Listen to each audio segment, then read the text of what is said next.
Good morning, good morning, good morning, good morning, good morning, good morning.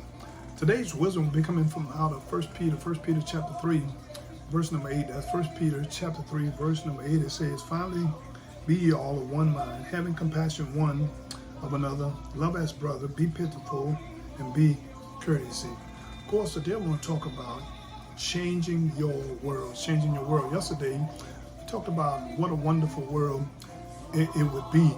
Of course, we came out of Ecclesiastes chapter 12, verse 13.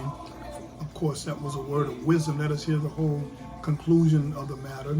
Fear God, keep his commandment, for this is the whole duty of man. Of course, and if we want to change the world today, as we deal with this topic in our Bible class table talk, we have to have the right attitude toward the saints of God. That's in verse number 8. We have to have the right attitude toward sinners. That's verses 9 and 14, 9 through 14. And then we have to have the right attitude to those who are seekers of God. And that's verse 15 through 17. Up in verse number 8, as he deal with the attitude we ought to display as to the saints of God, as we've been sharing throughout this past few weeks about submission to government, submission to those on our job, submitting one to another.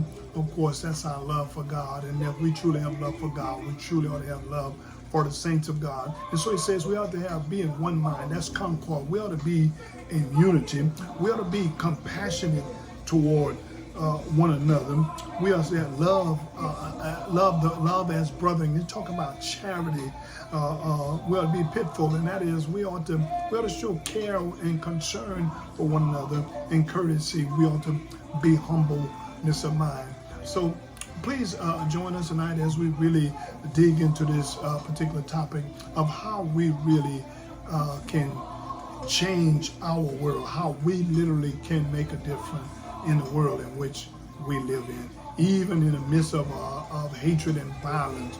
Of course, God teaches us how we ought to respond and make a difference. I pray the Word of God has blessed you on today.